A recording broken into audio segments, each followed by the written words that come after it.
안녕하십니까. 성기영의 경제쇼 아나운서 성기영입니다.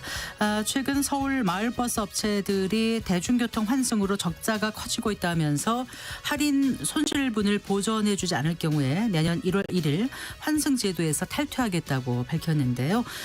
서울시가 새로 개선안을 마련해서 협의에 나가고 있지만 입장 차이가 커서 갈등이 장기화되는 모양새입니다. 무엇보다 서울시가 기후 동행 카드와 한강버스 사업에서 이미 올해 손실이 큰 상황이라 마을버스 지원이 쉽지 않다는 게 문제인데요. 서울 마을버스의 환승 탈퇴 논란 잠시 후에 자세히 짚어보고 서민 대중교통을 위한 근본적인 대법은 없는지 알아보겠습니다. 주말 사이 미중 무역 갈등이 재격화되면서 오늘 오전 코스피가 급락 출발했는데요.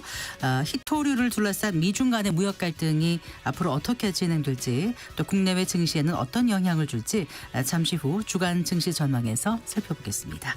이 시간 유튜브로도 함께합니다.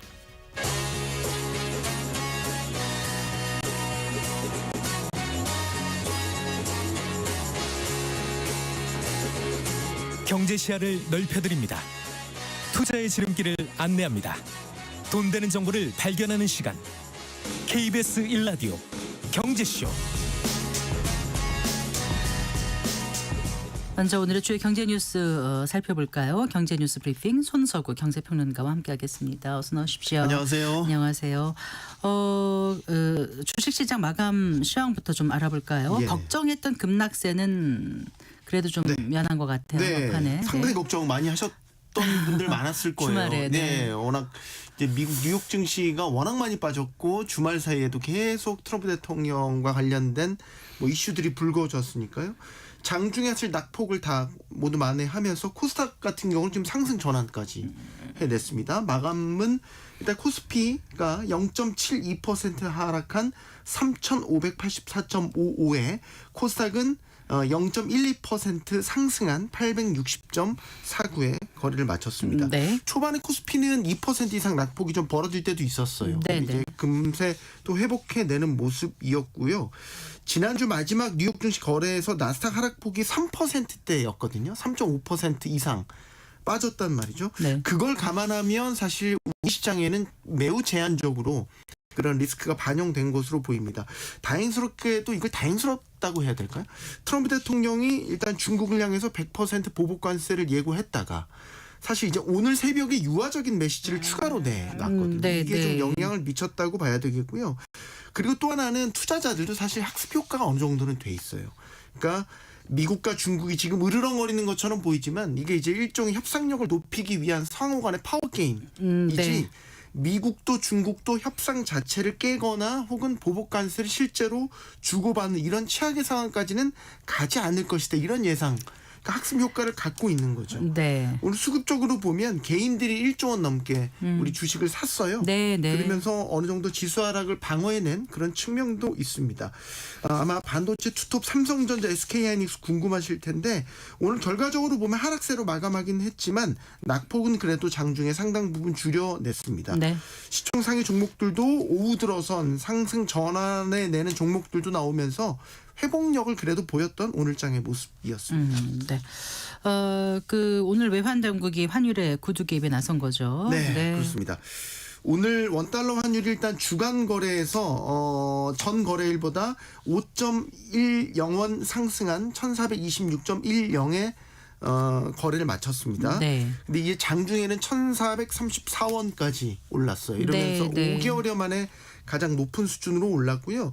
일단 환율이 주간 거래에서 1,430원을 넘나드니까 외환 당국이 구두 개입에 나선 것으로 보입니다. 네. 기획재정부와 한국은행이 공동으로 배포한 메시지였고요.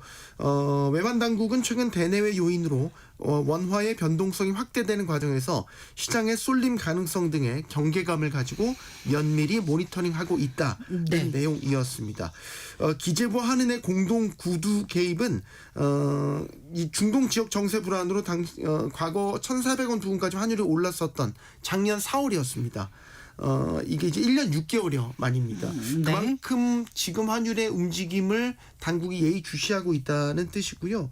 또 구두 개입은 실제로 개입하는 건 아니지만 실개입을 위한 전 단계로도 저희가 해석을 하고 있기 때문에 네. 시장에서는 일단 구두 개입이 일어나니까 환율은 소폭 내려가는 이런 모습을 보였습니다. 네.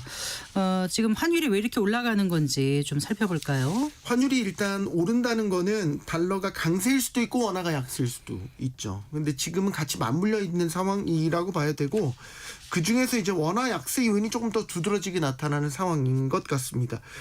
우리 내부에서 일어나고 있는 상황이 환율에 좀 더 큰 영향을 주는 시기라고 봐야 될 것 같고 일단 단기적 요인으로는 앞서 전해드렸던 미중 무역 갈등이 다시 재점화된 이런 불안 요인이 반영된 것이고요. 네. 여기에다가는 구조적으로 보면 한미 관세 협상의 불확실성이 작용하고 있다. 특히 우리나라가 이제 미국에 약속한 대미 투자 3,500억 달러에 대한 불안감이 여기 자리를 하고 있는 거죠. 네. 그러니까 트럼프 행정부가 요구하는 대미 투자는 트럼프 대통령의 말에서도 우리가 알다시피 직접 투자, 선불의 개념인 거고 이 얘기는 이제 달러가 한국에서 빠져나간다는 이런 불안감으로 연결이 되면서 현재 원화의 약세 요인으로 작용을 하고 있다라고 봐야 되겠고요. 최근에 보면 주요국 환율 대비 달러 주요 환율들이 달러 대비 다 약세를 보이고 있어요. 네. 이것도 사실 원화와 동조화되는 면이 있는 겁니다. 예를 들어서 달러 인덱스 같은 경우도 추석 연휴 전에는 97 수준 정도였거든요. 네, 네. 이게 지금 99까지 올라왔어요. 네. 그러니까 유럽 같은 경우는 재정 위기를 겪으면서 유로화가 달러화 대비 약세. 일본은 뭐 아직 결정된 건 아니지만 일단 여자 아베로 불리우는 이 다카이치 사나이 전 경제안보 담당상이 당선이 됐죠. 그러면서 엔화 가치가 급락을 했고요. 여기에 이제 이 원화도 좀 동조화되면서 원달러 환율이 상승 압력을 받고 있다라고 봐야 됩니다. 이제 중요한 건 앞으로인데 한미 관세 협상이 장기화될수록 원화 약세 압력은 지속될 수 있다 이런 분석 나오고 있고요. 네. 또 걱정은 연말로 갈수록 사실 달러 수요도 높아지거든요. 기업들도 무역 결제해야 되거든요. 네. 달러 필요합니다. 여기에 관세로 인한 관세 지출도 있고요. 또 뭐 미국의 생산 시설 이전 압박을 받는 기업들의 경우에는 대미 투자도 증가는 하는 이런 추세이기 때문에 네. 연말로 갈수록 지금 상황이 바뀌지 않는다면 원달러 환율에 따른 상승 압박 가할 수 있다 이런 분석 나오고 있습니다. 네. 오늘 그 구윤철 그 부총리 겸 기획재정부 장관이 국회 기획재정위원회 국정감사에 출석했지 않습니까? 네. 거기서 앞으로 미국과의 관세 협상에 속도를 내겠다 이런 입장을 밝힌 네. 거죠. 네, 그렇습니다. 미국과의 관세 협상과 관련해서 이제 구윤철 경제부총리는 국익 우선 또 실용에 입각한 타결이 되도록 최선의 노력을 다하겠다면서 미국과의 관세 협상 결론을 빨리 내릴 필요가 있다 이렇게 이야기를 했습니다. 오늘 15일에 스캇 베센트 미국 재무부 장관과의 회담 일정을 조율 중이라는 사실도 밝혔습니다. 네. 구부총리는 이번 베센트 장관과의 고위급 협상에서 3,500억 달러 규모 대미 투자 패키지 구체화 방안 이게 지금 가장 관건이지 않습니까? 여기에 대한 협의 또 그 연장선상에서 한미 통화 수합 체결 등에 대한 현안에서 의견 접근을 어느 정도 이뤄낼지 주목되는 부분이고요. 네. 구부총리가 국회에서 일단 빠른 결론을 내릴 필요가 있다라고 언급한 거는 일단 협상이 장기화되는 데 따른 국내 경제 타격. 뭐 지금 외환시장이 대표적이지만 이런 부분들을 감안한 것으로 보이고요. 네. 또 시기상으로 보면 이제 이달 말부터 경주에서 열리는 에이펙 정상회의 그 기간에 지금 한미 정상회담도 예정돼 있습니다. 그래서 어떻게 보면 회담 전에 양국 간 관세 협상을 타결 짓겠다 이런 의지도 반영된 것으로 그런데 이제 보입니다. 상황을 보면 좀 녹록지 않다는 생각을 하게 됩니다. 지금 미국과 중국이 다시 갈등 그 양상을 보이면서 네. 그 트럼프 대통령의 방한 일정이 좀 축소될 수도 있다고요? 네. 그러니까 이 예상치 못한 변수가 또 우리 입장에서는 발생을 한 거죠. 예. 당초 알려진 바로는 트럼프 대통령이 이제 10월 29일 오전에 김해 국제공항을 통해서 입국을 해서 경주에서 곧바로 한미 정상회담 또 미중 정상회담을 갖고 이튿날인 30일에 출국하는 스케줄이었습니다. 네. 여기 이제 중간에 하나 더 플러스 1을 하자면 트럼프 대통령의 국내 조선소 방문 일정도 네. 우리 정부는 적극적으로 미국과 지금 조율을 거쳐오는 과정이었거든요. 그러니까 1박 2일의 짧은 일정이긴 한데 일단 미중 정상회담, 한미 정상회담이란 역사적인 이런 일정을 소화를 하고 조선소 방문까지 만약에 이루어지게 된다면 뭐 관세 협상의 돌파구로 이번 에이펙 정상회의 기간을 충분히 우리가 활용할 수 있다. 이런 계획이 있었죠. 그리고 무엇보다 이제 미중 정상회담 이런 것들이 소화가 되면 네. 아시겠지만 에이펙 정상회의 격이 올라가지 않습니까? 전 세계 이목이 집중될 수밖에 없죠. 이런 이제 우리 정부의 청사진이 있었는데 지금 이렇게 예상치 못하게 미중 갈등이 재점화되면서 네. 일단 불확실성이 커진 상황입니다. 만약에 미중 정상회담이 무산된다면 지금 나오는 전망으로는 트럼프 대통령의 체류 일정이 더 짧아질 수 있다고 볼 수 있어요. 그러면 일단 미중 정상회담 열리지 않고 한미 정상회담도 짧게 약식으로 진행될 수 있다는 우려. 이렇게 되면 지금 뭐 우리 정부가 그렸던 청사진은 상당히 이제 좀 무력화될 수 있는 상황인 거고. 네. 그리고 또 이제 미중 충돌로 인해서 우리도 관세 협상이 급한데 우선순위에서 뒤로 밀릴 수 있다 이런 관측도 제기되고 있더라고요. 그래요. 자, 그리고 많은 분들이 관심 갖고 있습니다. 이번 주에 추가 부동산 대책 발표가 예고돼 있어요. 네, 그렇습니다. 시장에서는 사실 추가 부동산 대책 발표가 임박했다 이런 전망이 관측이 계속 나왔었죠. 그런데 이제 어제 열린 고위 당정 협의를 통해서 추가 부동산 대책에 대한 계획 일정이 나왔습니다. 네. 이번 주에 말씀하신 대로 발표될 예정입니다. 자, 이렇게 되면 이제 이재명 정부가 출범한 지 4개월여 만에 이제 벌써 세 번째 부동산 그런가요? 대책을 그러네요. 내놓게 되는 627하고 것이죠. 97하고. 네, 그렇습니다. 이재명 대통령이 부동산 대책과 관련해서는 100일 취임 기자회견에서 지금까지 나온 대책은 맛배기에 불과하다. 이런 이야기를 한 바가 있죠. 627 대출 규제, 97 공급 대책을 내놨지만 집값이 잡히지 않자 정부는 고삐를 또 늦추지 않고 시장에 강력한 대책을 쏟아부으려는 움직임으로 해석이 되고요. 실제 최근 집값의 흐름을 보면 걱정할 만합니다. 왜냐하면 627 대출 규제 이전 수준으로 다시 집값의 흐름이 옮아져 가고 있는 양상이거든요. 예를 들어서 주간 단위로 집값의 흐름을 보면 뭐 9월 마지막 주까지 서울 아파트값 상승세가 거의 한 달째 이어지고 있고 갈수록 네. 상승폭도 커지고 있고 그리고 627 대출 규제로 타격이 크다고 봤던 우리가 예를 들면 마포구나 성동구 같은 경우도 상승폭이 아주 눈에 띄게 커지고 있어요. 9월 마지막 주 거래에서 광진구의 경우에는 네. 관련 통계 집계 이래 가장 큰 상승폭을 보이기도 했습니다. 네. 수도권 전체로도 지금 상승률이 올라가고 있죠. 그러니까 결국 분석은 이렇습니다. 지금 627 대출 규제에 대한 효과가 떨어져 가고 있다. 그리고 정부도 정부지만 서울시에서 최근에 잇따라 주택공급 대책을 내놓지 않았습니까? 그럼에도 주택 매수자들에게는 일종의 안정감을 주지 못했다 이런 분석이 나오고 있고 오히려 이런 것들이 다 주택 공급 대책까지 포함하면 단기간에 주택 공급이 어렵다라는 오히려 인식을 더 심어줬다라는 분석도 있더라고요. 네. 그래서 지금 시장 내에서 매수 심리를 더 자극했다 이런 비판도 나옵니다. 대략 지금까지 어떤 대책이 나올 것으로 전망되고 있는 거예요? 관건은 더 센 규제책이 나올지 여부인데 현재 거론되는 안들로는 일단 추가 대출 규제 방안이 일단 하나가 있습니다. 예를 들면 지금 총부채 원리금 상환 비율 DSR 같은 경우도 현행 금융권엔 40%가 적용되고 있는데 이걸 더 낮춰서 대출 한도를 줄이겠다. 35%를 낮춘다라든지 그동안 적용되지 않았던 전세대출에도 DSR을 적용하는 방안.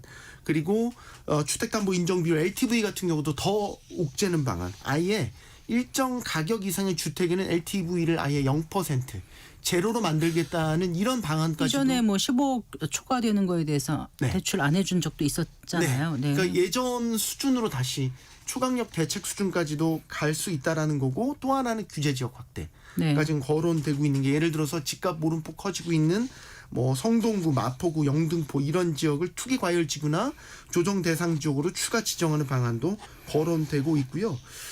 마지막 시장의 관심도 세제 카드를 꺼내들지 여부입니다. 이렇게 되면 예를 들어서 종합부동산세, 보유세를 높이는 방안인데 세율 자체를 올리거나 과세 표준을 손보는 방안보다는 지금 거론되는 방안은 공시가격 현실화율이나 공정시장가액 비율을 올리는 방안이 거론되고 있는데 지금 최신화된 관측으로는 이번 대책에서는 세제 부분은 빠질 가능성이 높다라는 건데 이것도 뭐 사실 앞으로 계속 대책이 나온다라고 감안한다면 언젠가는 세제 카드도 꺼내들 수 있다 이런 전망이죠. 알겠습니다. 잘 들었습니다. 고맙습니다. 감사합니다. 경제뉴스 브리핑 손서구 경제평론가와 함께했습니다.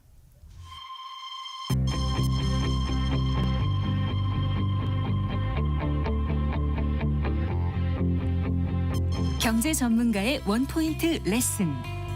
꼭 알아야 할 정보와 이슈를 알기 쉽게 풀어드립니다. 대한민국 경제 고수와 함께 투자의 맥을 짚는 KBS 1라디오 경제쇼. 진행의 성기영 아나운서입니다.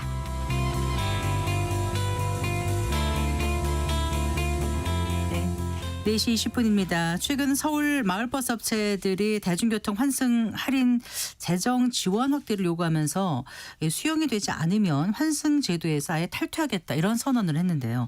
추석 연휴를 앞두고 뭐 서울시와 극적으로 합의했다 이런 소식이 들렸지만 합의 이틀 만인가요? 양측의 진실 공방이 이어지면서 지금 논란이 계속 이어지고 있는 모양새입니다. 마을버스 적자 문제는 이 서울시만이 아니라 다른 지역들도 좀 마찬가지라서 이번 사태가 어떻게 해결될지에 관심이 모아지고 있는데요. 대중교통 가운데서도 서민의 발로 이용되는 마을버스 환승 문제 어떤 게 논란이 되고 있는 것인지 해법은 어떤 것이 있을지 자세히 짚어보겠습니다. 이동민 서울시립대학교 교통공학과 교수 스튜디오에 모셨습니다. 교수님 반갑습니다. 네, 안녕하세요. 반갑습니다. 안녕하세요. 네. 그 서울시 마을버스 업계가 이제 환승 체계에서 탈퇴를 하겠다고 해서 지금 마을버스 이용하시는 분들 이제 많이 걱정을 하실 텐데 마을버스 업계가 이렇게 환승 체계에서 탈퇴하겠다고까지 나선 이유를 좀 짚어볼까요? 사실상 서울시는 그 버스 개편을 2004년도에 했습니다. 네. 그러면서 근본적으로 보조금을 줄 수 있고 대신 서울시 버스를 운영해서 관리할 수 있는 준공영제를 운영하고 있거든요. 준공영제. 네. 네. 그러니까 이제 경기도는 공공버스가 있지만 서울시는 준공영제를 하고 있고요. 근데 준공영제를 하고 있는 그 과정에서 마을버스가 일부만 그 공영제에 포함이 됐고 일부는 포함되지 않았습니다. 지금 마을버스는 그때 포함되지 않았던 마을 그 버스 회사고요. 그러다 보니까 어떤 민간 회사들이 운영을 하고 있죠. 네. 근데 준공영제를 할 때 그 환승 요금제에 대한 시민에 대한 서비스 향상을 시켜왔는데 그로 인해서 나오는 적자들을 서울시가 준공영제이기 때문에 보전을 해주고 있었습니다. 네. 근데 마을버스는 여러 가지 지금 업계에 어려움이 있는 건 사실이고요. 특히 뭐 운전기사도 구하기 어렵고 그다음에 수입이 감소되고 그런 과정에서 환승 요금제에 따라서 마을버스의 적자 문제가 더 커지고 있다라고 주장하고 있고 그래서 우리는 환승 체계에서 탈퇴하겠다 그렇게 되는 거죠. 지금 환승 요금을 탈퇴하면 수입이 약 거의 50%가 증가될 수 있는 상황입니다. 요금제만으로는. 네. 그러니까 그걸 가지고 주장하고 있는 사실입니다. 그러니까 서울시에 있는 마을버스 업체의 어느 정도가 그러면 민영으로 운영이 되고 있는 거야. 아까 일부는 준공영제라고 하셨잖아요. 전체가 다 민영인 줄 알았는데 아닌가 봐요. 일부는 준공영제 때 지선버스로 참여한 회사들이 좀 있어요. 네. 예를 들어서 버스가 4가지 색깔로 바뀌었는데 네. 노란색 버스. 네, 이거는 네. 사실 서울시 준공영제에 포함된 지선버스고요. 근데 대부분의 마을버스가 많이 포함되지 않았기 때문에 네. 그렇기 때문에 여러 가지 갈등이 더 커졌던 원인이 거기 있기도 합니다. 네, 그러니까 준공영제 참여를 하면은 이제 보조금을 지원받을 수 있는 건데 네. 그렇지 않으니까 지원받지 네. 못하고 있고. 그러니까 많은 항목에 대해서 보조금을 지원받을 수 있고 예. 준공영제에 참여하고 있는 버스 회사의 운전기사 대우도 마을버스랑 다르거든요. 아, 그래요. 네. 네. 근데 환승 요금제를 하면 마을버스 업체가 어느 정도 그 요금 수입 정산 과정에서 가져가는 거예요? 그 시스템을 모르기 때문에 이게 왜 탈퇴를 하면은 마을버스 이게 아까 한 반 정도 더 50% 수익이 가는지를 좀 이해가 어려워서 제가 여쭤봅니다. 예, 대중교통 환승 요금제에 따라서 정산 절차를 거치게 되는데 네. 그 정산 과정의 이슈는 사실은 시내버스랑 도시철도 사이에서도 항상 갈등이 조금씩 있어 왔습니다. 예. 근데 마을버스의 경우는 전체 요금의 45% 이하를 가져가거든요. 그 나머지 금액은 서울시가 가져가서 다시 정산을 하는 거죠. 네. 그러니까 1,200원이라는 요금을 시민이 지불을 하면 네네. 그거에 따라서 마을버스가 가져간 건 700원이 채 안 되는 금액을 가져가기 때문에 네. 시민들은 200~300원만을 추가 요금을 내서 좋지만 네. 회사 입장에서는 정산할 때는 1,200원 대비 700원 이하의 650원 정도의 금액이다 보니까 네. 그 금액의 차이가 지금 발생하고 있습니다. 네. 그런데 이 마을버스 측하고요, 서울시 측과의 갈등이 이게 어제 오늘만의 일은 아닌 거죠, 교수님? 사실은 제가 생각하기에는 2004년 준공영제를 하면서부터 조금씩 생겨났다라고 생각이 되고요. 네. 그 전에는 코로나가 사실은 대중교통 이용객을 확 다운시켰잖아요. 아무래도 예, 그러다 네. 보니까 현재도 대중교통 코로나 이전에 한 19년도 이전에는 일 마을버스 이용객이 한 120만 명쯤 됐거든요. 아, 네. 근데 지금은 5만 명 이하 수준이에요. 그게 네. 코로나 시기부터 지금까지 거의 변화가 없습니다. 거의 3분의 2 수준으로 떨어진 네. 거군요. 네. 3분의 2보다는 크죠. 120만 명에서 네, 86만 명 되니까. 네, 네. 예. 그래서 그걸 아직 못 늘리고 있어서 계속 적자가 지금 늘어나고 있는데 더구나 요즘에 여러 가지 외부 환경으로 그 임금도 올라가고 기름값 올라가고 등등 하다 보니까 마을버스의 적자 문제가 더 커져서 계속됐던 문제였고 특히 2023년에도 크게 문제가 돼서 서울시가 마을버스 운행 정상화 정책을 발표하기도 했고요. 네, 네. 그다음 매년 조금씩 재정 지원금을 확대시키고 있어요. 네. 그래서 2024년에는 서울시가 한 360억 이상, 아. 그다음에 25년에는 400억 이상이 지금 지급되는 걸로 예상이 되고 있습니다. 올해만 또 400억 원을 네. 지급하기로 네. 돼 있는데 네. 그걸로도 턱없이 부족하다고 지금 마을버스 마을버스 업체에서는 환승요금제에 따라서 매년 1,000억 이상이 적자를 보고 있다라고 주장을 하고 있죠. 근데 그거는 좀 확인을 해봐야 될 것 같습니다. 그 금액이 맞는지에 대해서. 왜 그게 투명하게 밝혀지지 않은 부분이 있나요? 아니면 뭐 많은 경영에 대한 투명한 자료를 다 오픈하지는 않고 있으니까. 네. 그리고 서울시가 볼 수 있는 권한도 없고요. 그러니까 중공영제 들어오게 되면 네, 그걸 다 그런 볼 수가 것들 철저하게 있는데 관리할 수가 있는데 네. 그렇지 않기 때문에 민간 회사의 그런 모든 경영 문제를 시가 100% 확인할 수 있는 권한은 없죠. 어쨌든 아까 그 어떤 여건이라고 말씀하셨는데 유류비라든가 인건비 네. 상승이라든가 여러 가지 여건을 보면은 마을버스 업체가 이전보다는 훨씬 더 적자 폭은 커졌을 거란 생각은 그냥 자연스럽게 들기는 하거든요. 네, 네. 자, 그런 상황인데 어떻습니까? 그 양측의 입장을 조금 더 들여다보면 실제 손해나 적자 상황이 얼마나 심각한지를 확실히는 알 수 없지만 대략적으로 보면 어느 정도가 될까요? 네. 그건 정확한 수치를 확인하기가 좀 어렵고요. 네. 그 조합에서는 네. 수천억 이상 난다고 주장을 하고 있고 시에서는 한 400억 정도를 지원해주고 있는 건 네. 그보다 1,000억보다 훨씬 적은 금액이라고 생각을 하고 있는 것이고요. 근데 네. 그거에 대해서 참값은 아직은 알 수가 없죠. 참값이라면 이제 진짜 실제가 네, 네. 모른다. 그다음에 네. 실제 적자 폭 중에 환승 요금제에 의한 적자가 얼마냐 또 따져봐야 되는 문제거든요. 왜냐하면 1,200원을 받아야 되는데 탈퇴를 하면 받을 수 있는데 650원 정도밖에 못 받는다. 그럼 그게 단순 산술적으로는 차액이지만 네. 환승 요금제를 안 하면 네. 사람들이 마을버스를 이용하는 이율이 훨씬 떨어질 거예요. 네. 마을버스는 단구간 거리가 많기 때문에 1,200원에 대한 혹은 500원 이상이 증가되는 금액에 대한 저항폭이 생각보다 그렇죠. 클 수 있습니다. 장거리를 가는 게 아니고 네, 네. 구간이 짧기 때문에 네. 한 번에 지금 일반 시내버스 요금처럼 내고 갈 생각은 없을 그렇죠. 거라는 말씀이신 지금 거죠? 시민들은 환승 요금제니까 200~300원만 더 내면 되거든요. 네. 그런데 1,200원을 다 내야 된다면 저만 같아도 한번 생각해 볼 것 같은데요.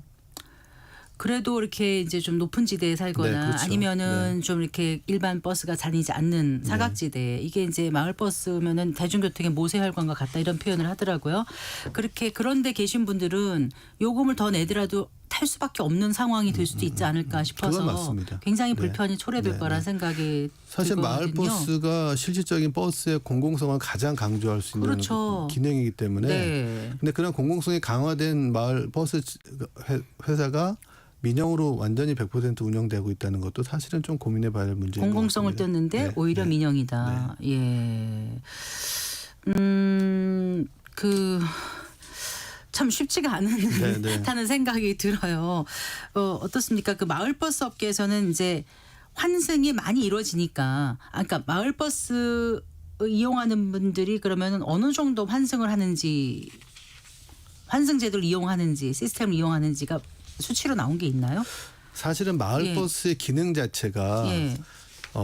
버스나 지하철의 교통 거점까지 오는 연결 목적이거든요. 예. 그러니 당연히 환승이 높을 수밖에 없고요. 뭐 일부 연구 결과에 따르면 65% 이상 마을버스를 이용하는 사람 중에 한 마을버스 60%, 이용하는 시민 중에서 65%가 이상이 시내버스, 환승이다. 지하철 네. 이런 걸 환승하고 네. 있다는 거잖아요. 그러니까 이렇게 환승을 많이 우리가 해주고 있으니까 재정 지원 늘려달라고 또 할 법도 하거든요. 네, 네. 근데 이제 계속 서울시가 재정 지원을 해주고 있었고요. 네. 근데 아까 코로나 이후에 80만 명대 이용객이 거의 안 늘었거든요.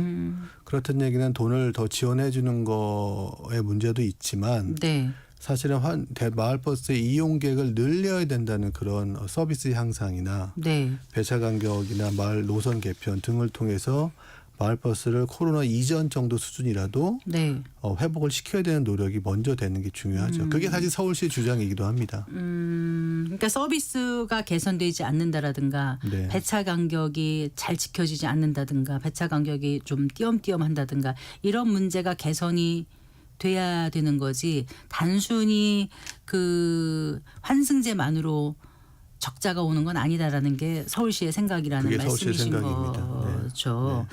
그런데 이제 지금 마을버스 환승제 탈퇴하겠다 내년 1월 1일부터 이렇게 네. 이제 그 마을버스 그 운송사업조합에서 얘기하는데 현행법상 마을버스의 환승 탈퇴는 불가능하다는 얘기는 뭐예요, 교수님? 사실은 그 서울시에 관련된 조례에서 그 보조금을 줄 수 있는 근거가 있습니다. 네. 그 중에 하나가 네. 환승에 대한 부분들이 있어요. 환승과 관련된 서비스의 개선에 대한 부분이 있어서 네. 그걸 근거로 해서 돈을 지원해 줄 수 있고요. 네. 그거보다 상위법인 국토부가 관리하고 있는 여객 자동차 운수사업법에는 네. 그 어떤 대중교통의 요금을 변경하거나 조정할 때는 지자체의 협의를 받아야 되는 그러니까 조항이 서울시에 있습니다. 예. 서울시가 승인을 해줘야 그게 가능하도록 법에 명시가 돼 있어서 서울시가 승인하지 않은 상태에서 환승요금제를 탈퇴하고 요금을 변경해서 높게 받으면 이 여객 자동차 운수사업법 제8조에 문제가 될 수도 있습니다. 미법이니까 불가능한 건가요? 네. 그다음에 그게 문제가 되면 면허 등록을 폐지할 수도 있죠. 그러면은 마을버스 운송사업조합도 이거는 알 거 아니에요. 알겠죠. 아는데 네. 얘기하는 건 왜 그럴까요? 그 속마음은 누가 알겠습니까만 아마도 어려움이 너무 가중되고 있기도 하고 그다음에 뭐 여러 가지 정책인 상황도 좀 있을 것 같기도 하고 시점이 그다음에 그런 그 어려움들을 좀 극복하기 위해서 이것도 해보고 저것도 해보고 그런 주장일 수도 있겠고요. 네. 근데 너무 단편적으로만 지금 대응하고 있는 것도 사실 문제가 되는 것 같아요. 마을버스 환승 탈퇴 논란이 이제 더 커진 게 그 기후 동행 카드요. 네. 그 적자가 커지면서 서울시도 또 적자를 보고 있고 그러니까 마을버스 지원이 쉽지 않다 이런 얘기도 나오는데 이 부분에 대해서는 어떻게 보세요, 교수님? 기후동행 카드 자체는 아주 중요한 의미가 있는 그 요금 지불 수단이고요. 네. 그거에 대해서는 제가 부정할 수 없습니다만 적용하는 방법에서 조금 개선했으면 하지 않았을까라는 것들이 많이 있거든요. 어떻게요? 특히 이제 문제가 무제한 이용을 가능하게 했거든요. 그러니까 뭐 우리나라 카드가 여러 개가 있죠. KPS도 있고 그다음에 뭐 기후동행 카드도 있는데 그런 무제한 이용 때문에 사실은 적자가 좀 커지고 있고 우리나라 네. 공공요금이 사실 너무 싼 것도 있거든요. 근데 거기다가 더 무제한 이용을 하다 보니까 할인제를 적용하지 않고 무제한 이용을 하다 보니까 적자가 될 수밖에 없는 구조죠. 네. 근데 그 적자 폭이 크기 때문에 뭐 언론에 나온 보도에 따르면 기후동행 카드에 따라서 서울교통공사가 올해 1,400억 정도가 적자가 날 거라고 기후동행 하고 카드로 인한 적자가. 거기는 이제 적자가 나고요. 예. 근데 그 중에 한 50%는 서울시가 보존을 해줘야 된답니다. 그러면 그렇군요. 그만큼 보존해준 금액이 나오니 네. 또 마을버스에 보존해주는 금액에 대한 부담감이 더 느끼지 않을까. 어차피 같은 대중교통에 관련된 예산에서 보존되는 거일 네. 테니까요. 그러니까 이 무제한 이용이 가능하다는 점에 있어서는 조금 개편이 필요하다라는 게 네, 교수님 네, 생각이신 네, 것 네. 같은데. 아니면 예. 요금 자체를 높여야죠. 65,000원에서 조금 더 10,000원이라도 높여서 적자폭을 최근 그 줄여야겠죠. 운행 시작했다 중단한 한강버스 이것도 그 기후동행 카드로 무제한 탑승 가능하게 했었다면서요. 이게 결국은 이제 서울시 재정 부담을 늘렸다는 지적도 나오고 있던데요. 저는 그 부분에 있어서 네. 그 기후동행 카드에 한강버스를 포함시키는 여부는 뭐 결정을 했다면 너무 좀 성급한 것 같고요. 왜냐하면 대중교통의 역할을 충분히 하고 있다는 걸 확인을 한 다음에 네. 그러니 기후동행 카드에 포함시키는 게 맞죠. 네. 근데 그게 아직 확인되지 않았는데 네. 먼저 기후동행 카드에 넣어서 무제한 탑승을 가능하게 했다는 건 사실은 좀 앞뒤가 안 맞는 것 같습니다. 그래요. 네. 그 서울시하고 이제 서울 그 마을버스 조합 간의 논의는 지금 어디까지 계속 진척이 되고 있어요. 합의됐다 그랬다가 또 번복이 되고 이러다 보니까. 네. 예. 그러니까 사실은 저는 추석 전에 네. 그 합의가 됐다라고 발표를 해서 네. 저는 잘 됐다, 다행이다 싶었는데 다시 이틀인가 지나서 또 아니다라고 또 조합이 주장을 했잖아요. 근데 조합이 사실은 세 가지를 주장을 했습니다. 네. 근데 서울시가 받아들여준 건 두 가지였고요. 네. 근데 마지막 환승 요금제에 대해서는 정확히 의견을 표명하지 않았거든요. 그러니까 환승 요금제에 대한 제도화가 되지 않았으니 네. 조합은 받아들일 수 없다이고 서울시는 환승 요금제 탈퇴는 불가능하니 네. 재정 지원을 더 해줌으로써 네. 조합의 의견을 받아들여줬다. 이런 주장이 조금 다른 거죠. 혹시 서울시는 지금 마을버스 운송조합에 있는 그 민영 업체들이요. 그 업체들이 준공영제로 오기를 바라는 건가요? 그런 제안을 한 건 아니죠? 뭐 그것까지는 직접 제안을 하지는 않았고요. 네. 장기적으로 검토해볼 대안이긴 하다. 이 정도 수준에서 의견을 내고 있습니다. 네.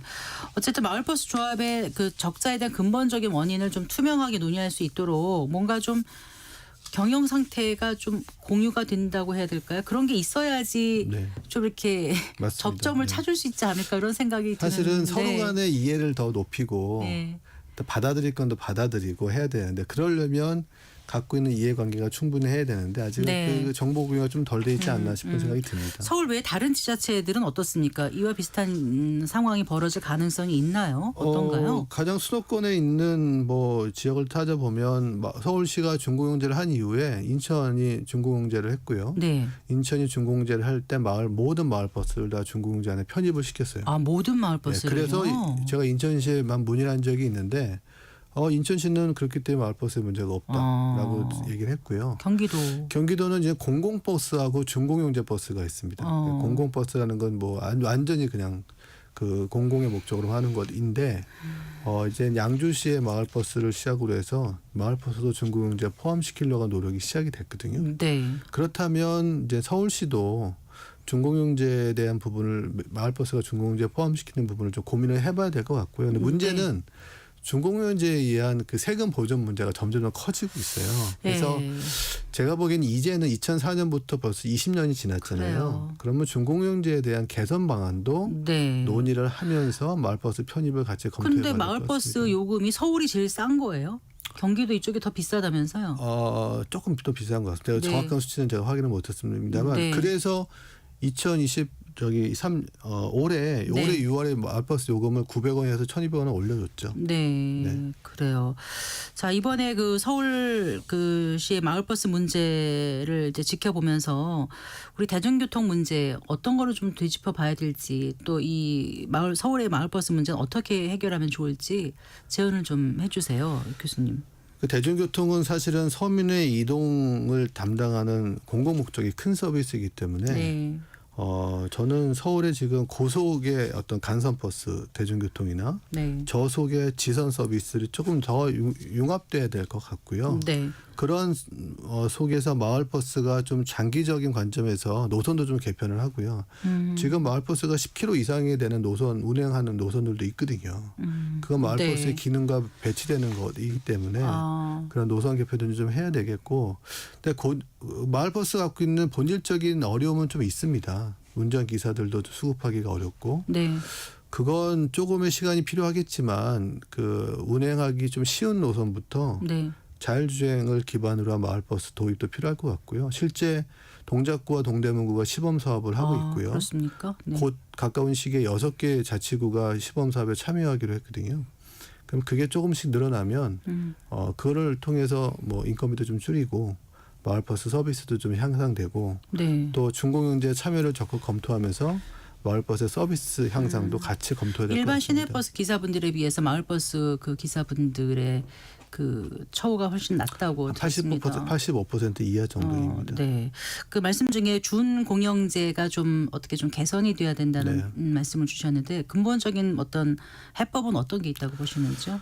지금의 서울시가 갖고 있는 준공영제는 서울시가 적자를 보존해 줄 수밖에 없고 적자가 늘어날 수밖에 없는 방식이에요. 뭐 처음 시작할 때는 2004년 시작할 때는 여러 가지 어려움이 있었기 때문에 그렇게 시작을 했지만 이제 20년이 지났고 그게 자리 잡은 상황에서는 네. 조금씩 서울시가 세금을 보존해 주는 거를 좀 줄여주고 효율적으로 운영할 수 있는 조금 더 개선된 방법으로 제 서울시 마을 중공영제 2기를 한번 고민해봐야 될 시기가 아닌가 싶습니다. 알겠습니다. 네, 오늘 말씀 잘 들었습니다. 고맙습니다. 네, 감사합니다. 서울시립대학교 교통공학과 이동민 교수와 얘기 나눠봤습니다.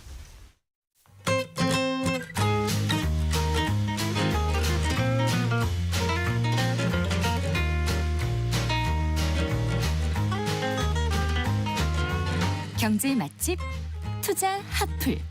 지금은 돈 벌기 딱 좋은 시간. KBS 1라디오 경제쇼. 한 주간 주식시장에 영향을 줄 주요 이슈와 일정 살펴보고 현명한 투자 전략 짚어보는 순서입니다. 주간 증시 동향 오늘도 LS증권 리테일 사업부의 염승환 이사와 함께하겠습니다. 어서 나오십시오. 네, 안녕하세요. 안녕하세요. 지난주 한국 증시는 이제 추석 연휴 기간이었지만 미국 증시는 계속해서 열렸는데 미국 증시 상황을 먼저 좀 짚어볼까요? 네, 지난주 미국 증시는 분위기 좋다가 이제 금요일 날 막판에. 네. 좀 망가져가지고 전체적으로는 좋지 않았습니다. 주간 상승률은 다우지수가 마이너스 1.98%, S&P 500이 마이너스 2.54%, 나스닥이 마이너스 2.87% 빠지면서 네. 좀 이제 하락하는 모습을 보였고 특히 이제 애플이 마이너스 4.9%, 테슬라가 마이너스 6.3% 정도 빠지면서 네. 좀 분위기는 좀 이렇게 악화되는 모습을 좀 보였습니다. 사실 지난주 목요일까지만 해도 연일 뭐 사상 최고치 행진을 천천히 이어갔는데 금요일날 이제 뉴스 보셨다시피 중국의 히토류 뭐 수출 통제 발표 또 거기에 트럼프 대통령의 중국 관세부가 뭐 이런 이제 내용들이 이제 오가면서 네. 분위기가 좀 험악해졌죠. 그러면서 나스닥이 이제 특히 이제 기술주들 반도체주들이 금요일 날 좀 폭락하는 그런 모습들이 좀 나왔고 그러나 그 전에 앞서서 시장 분위기가 좋았던 건 뭐 오픈 AI가 AMD 이제 대규모 칩을 좀 구매하겠다. 네, 네. 또 엔비디아 젠슨항도 블랙엘 반도체 수요 좋다. 이렇게 굉장히 긍정적인 좀 얘기들은 계속 했기 때문에 네. 반도체 업황의 문제는 사실 아니거든요. 그래서 그런 부분들이 이어지면서 미국은 사상 최고치 행진을 어쨌든 뭐 지난주 목요일까지는 이어가는 좀 모습들을 좀 보였는데 다만 이제 미중 갈등은 하나의 좀 빌미가 될 수밖에 없는 것 같습니다. 미국 증시가 많이 오른 상황이다 보니까 이게 이제 소음으로 좀 작용하면서 어쨌든 한 주간 미국 증시는 조금 빠지면서 네. 마감했다라고 말씀을 드리겠습니다. 네, 시장을 이제 깜짝 놀래게 한 게 이제 트럼프 대통령이 11월 1일부터인가? 네, 였죠? 맞습니다. 네. 대중국 관세를 100% 한다고 얘기한 거잖아요. 네.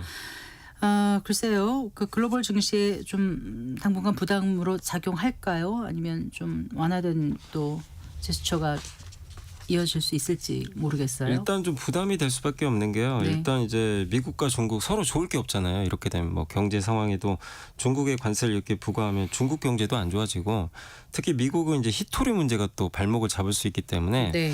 첨단 산업에 미국 첨단 산업에 히토리가 많이 들어가거든요. 그래서 서로한테는 당연히 불이익이 가해질 수밖에 없는 그런 상황인데 네. 어쨌든 이게 협상을 해야 되니까 이제 에이펙 정상회담이 이번 달 말인데 11월 1일 날짜를 그날로 잡은 것도 어쨌든 트럼프 그러네. 대통령이 바로 다음 날이군요. 그러니까 예. 에이펙 정상회담 하고 나서 보자.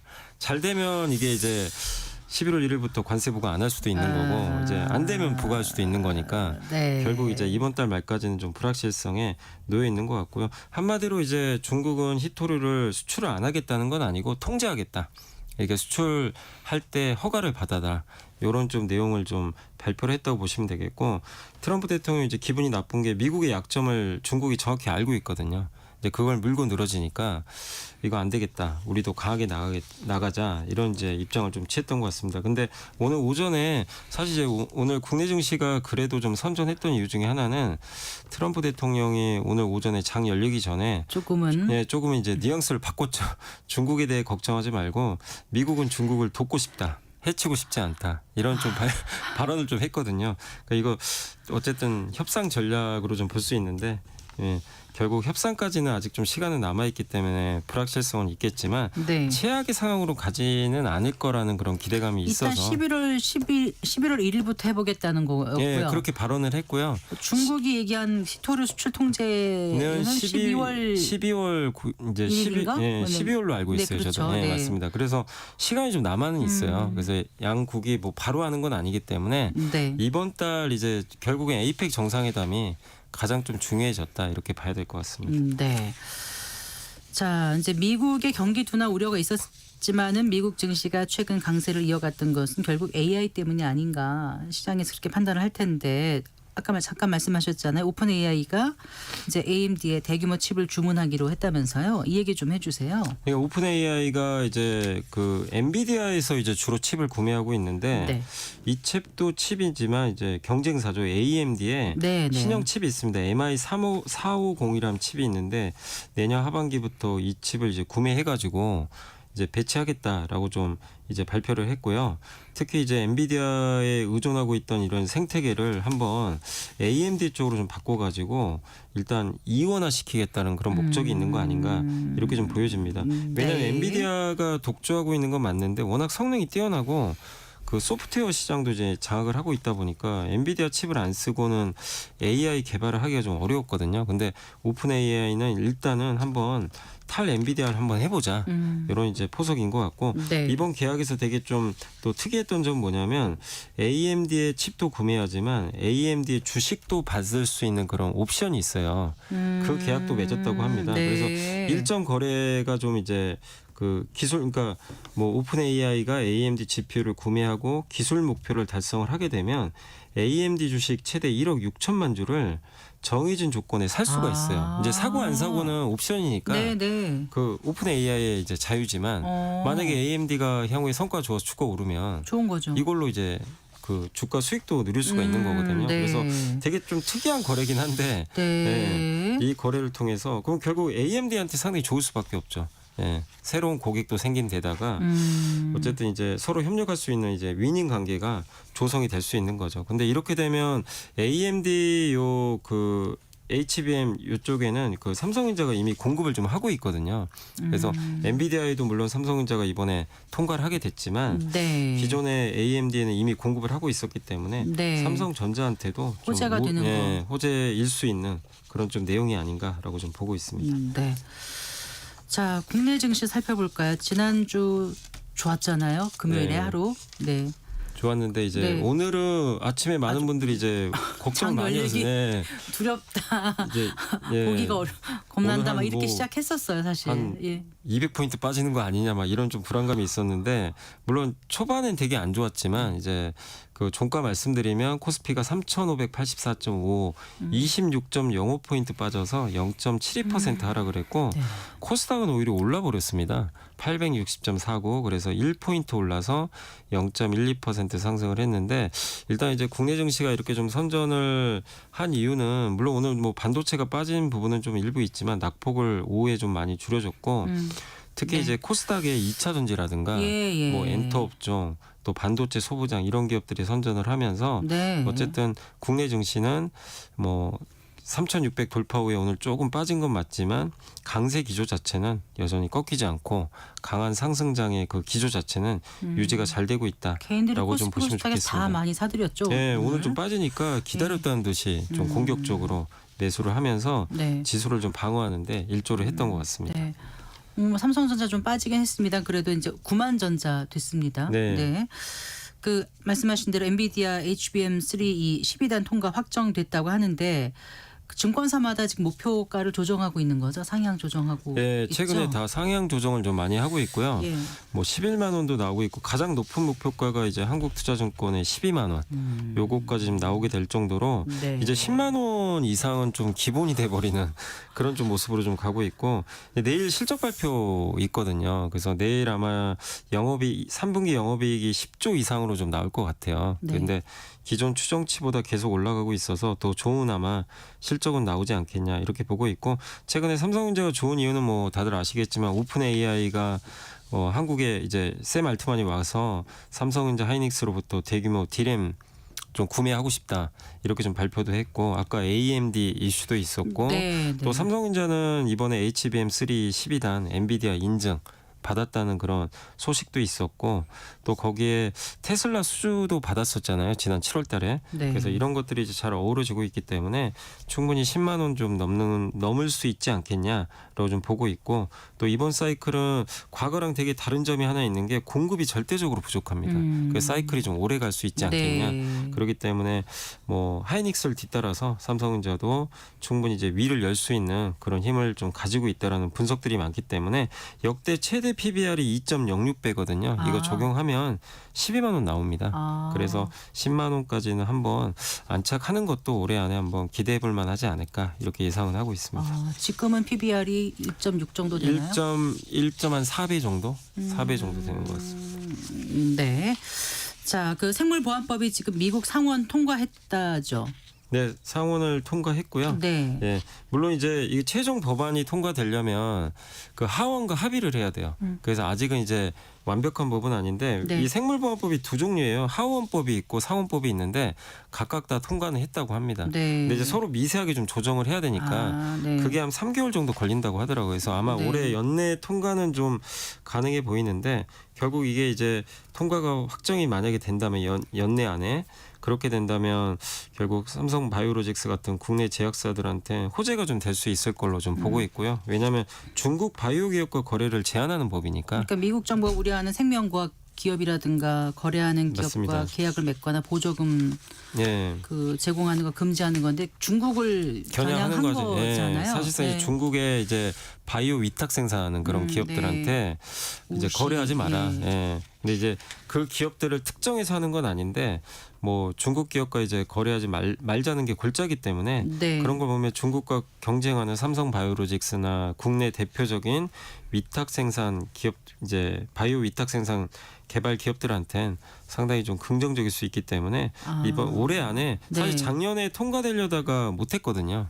예, 법이 무산이 됐는데 다시 한번 이제 이게 발의가 돼서 올해 연내 통과 가능성이 높아졌기 때문에 국내 바이오 기업들한테는 이렇게 된다면 좀 긍정적인 이슈로 좀 자리매김하지 않을까라고 생각을 하고 있어서 연말까지 네. 한번 잘 이슈 주목하시면 좋을 것 같습니다. 네, 어쨌거나 최근 주식시장 분위기 좋았는데 트럼프의 대중국 관세 여파로 다시 변동성은 이제 커진 양상이고요.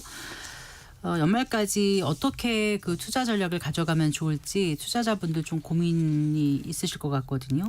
일단 이게 시장이 좀 많이 올라서 좀 빠질 수는 있어요. 근데 이제 이번에 미중 갈등이 불확실한 요소는 맞지만 우리나라 증시가 미중 갈등이 그동안 없었던 것도 아니잖아요. 올라가는 배경은 이거랑 무관하게 그동안 올랐기 때문에 여기에 저는 흔들릴 필요는 없고 여전히 긍정적인 투자 전략 유지하는 게 맞지 않나 이렇게 보고 있습니다. 왜냐하면 각국 정부가 돈을 풀고 있고 그다음에 AI가 지금 계속해서 성장하면서 돈을 지출을 많이 하잖아요. 오픈 AI가 우리나라 반도체 구매하는 게 미중 갈등 있다고 해서 구매를 안 할 건 아니거든요. 이거랑 결국 별개 이슈라는 거죠. 그렇기 때문에 네. AI 성장 수혜는 계속 이어질 수밖에 없고 또 거기다 최근에 유가가 떨어지면서 물가 부담을 좀 줄여줄 가능성이 좀 높아졌고요. 네. 또 거기에 미국이 금리 인하 시작을 했고요. 또 내일 발표하겠지만 삼성전자가 또 실적이 잘 나올 가능성이 상당히 높거든요. 그래서 실적 재평가도 기대가 되고 또 정부의 주식 부양 정책도 이게 미중 갈등과 무관하게 계속 이어지는 이슈이기 때문에 결국 이게 중국에 대한 미국의 규제가 결국엔 약간의 이제 불확실성 요인으로 좀 작용은 하겠지만 그게 어떻게 보면 이제 국내 증시의 재평가를 막을 요인은 아니다. 오히려 또 중국을 규제하면서 중국을 대체할 수 있는 반도체 이런 공급망을 갖춘 국가가 한국이잖아요. 또 그런 부분에서 반사 수혜도 얻을 수가 있기 때문에 네. 이번 조정은 저는 좀 오히려 기회가 아니겠냐라고 생각을 하고 있습니다. 네. 그래서 삼성전자 실적이 내일 나옵니까? 그러면? 내일 나옵니다. 아, 네. 네. 그래요. 이번 주 주목할 만한 증시 일정 끝으로 좀 더 소개를 네, 해주신다면요. 내일 이제 삼성전자 실적 발표 있고요. 파열의장 연설도 있으니까 참고하시면 되겠고, 네. 그 다음에 그 10월 16일은 TSMC 실적 발표가 있고요. 다만 17일 날은 미국 소비자 물가지수 발표하는데 24일로 연기됐다고 합니다. 그래요? 그 셧다운 때문에 그거 좀 참고하시면 되겠습니다. 알겠습니다. 잘 들었습니다. 고맙습니다. 감사합니다. LS증권 리테일 사업부의 염승환 이사와 함께했습니다. 마칠 시간입니다. 성기영의 경제쇼 오늘 순서 여기까지입니다. 아나운서 성기영이었습니다. 고맙습니다.